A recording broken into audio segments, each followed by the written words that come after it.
Everybody, Andy here again. Sunday, day 33, as per usual. I should put the daily figures down there below.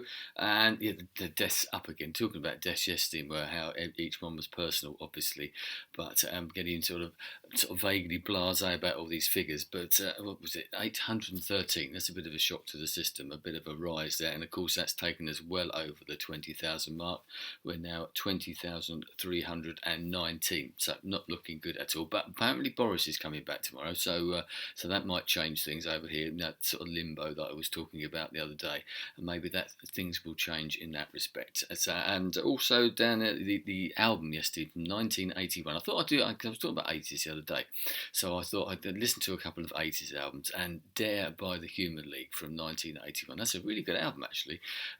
Give it a listen yesterday. First time I'd heard that for a while. I remember it from back those sort of times. Some good songs on there actually. And right, so what do I talk about? Because a few stories that I've been following, a couple that I've read about elsewhere that sort of pointed me towards them, about this sort of weird sort of situation we're in and how people have got caught up with it, but also how this could affect sort of future media and culture. I was talking about culture the other day, about being able to watch things now online, etc., but also how it's stifled culture, obviously, because we can't go and see things live now, whether they be gigs, theatre, etc., etc.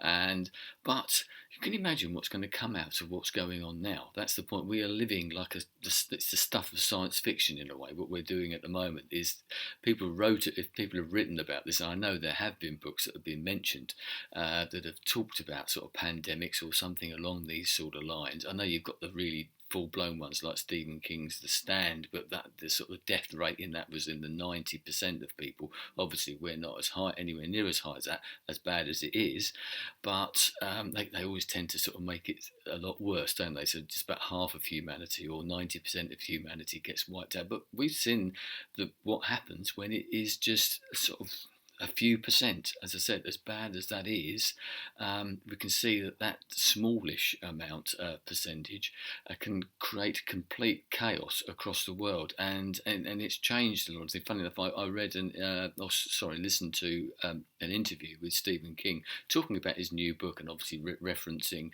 The Stand, etc., and how he sort of half predicted some of the things that have been going on, but he's in the process of writing a book, which is great for an author at this time. You can sit there and you've got plenty of time on your hands if you've got the inclination. But I suppose if you're a writer, that's what you do. That's your job. That's your livelihood, etc. That you love doing it. So this is a perfect opportunity. And what subject matter is out there, as I was just saying.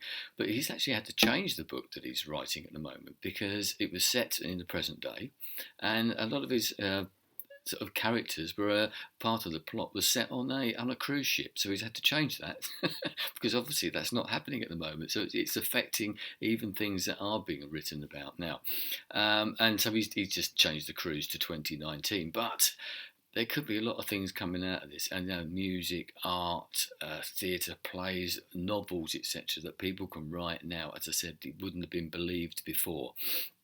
But now people are going to go, yes, and then it would be like a record in some ways, because we always look at some old, you read sort of Victorian novels from the classics, if you want to call them that, even back to Shakespeare's time, and it paints a picture of that particular time in history. There's always a historical context. So what is happening now is going to inform all of that media. But there's a couple of three stories, I've written a couple of them down, that are almost prime examples of what you could use to make a story, a movie, or something like that out of. And there's this group of people in Varanasi in India. There's about 50 of them, because India just suddenly announced their lockdown, like a total lockdown overnight, and they were all stuck in the railway station in Varanasi. And having been there, because Varanasi is sort of on the Ganges, it's the most holy site in the Hindu religion. It's where people go to die, to be cremated, and to bathe in the waters. It's one of those places that if you can sort of die and be cremated in Varanasi, that is one of the heights of the Hindu religion. And it's teeming with people, as you can imagine, the amount of people, the different types of people that congregate there. So there's about 50 people living in the waiting room, at the moment in Varanasi, all different types of, humanity, Indian humanity, and probably some foreign people there as well, are stuck in this waiting room because they can't go anywhere. There's nowhere for them to go because everything has shut down, and they are being fed by the station porters, the station manager, and everything, and managing to give them some food, sharing it around. And there's a TV in there which they've been streaming Hindi films and things like that. But you can imagine the story that could potentially make a little, sitcom almost.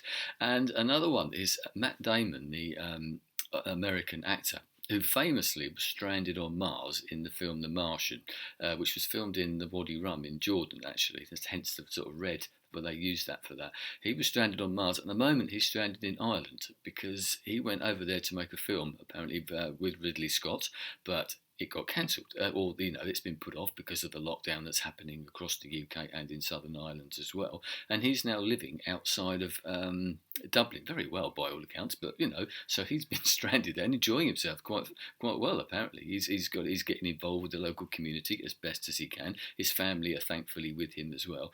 So it's a really weird one. And there was another story of I think it was a couple or a family that were on a yacht and they were doing like a round the world on their sort of yacht. They took a couple of years out and they said to their friends that they didn't want to be told about any news because obviously you have to have some sort of radio contact for communication purposes and for safety purposes, but they didn't want to hear any bad news.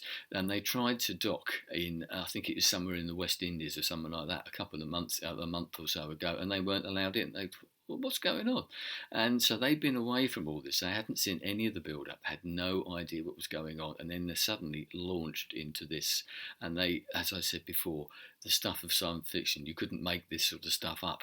Well, you couldn't make it up, but it's real. And so it must be a real culture shock for them, even more than it has been for us. It's been bad enough for us. But out of this, lots of things are going to come out of it. But there could be some great culture, some art, some music, some books, plays, etc. Everything like that it should be really good because there's so much material out there. If you're of a creative mind, you can make something really good out of this. So we've got that to look forward to in the future, apart from the obvious history books, the real history of what happened here, because once again you never know exactly what's going on until afterwards when you can look back and analyse it all, because we're too busy living it at the moment, governments, everybody. So that's a thought for you. Give it a year or so and there should be some great books and art, etc. coming out of this. Maybe some a bit earlier than that, who knows, we'll see. Anyway, stay strong, stay safe, stay at home, and hopefully I shall speak to you tomorrow. Goodbye.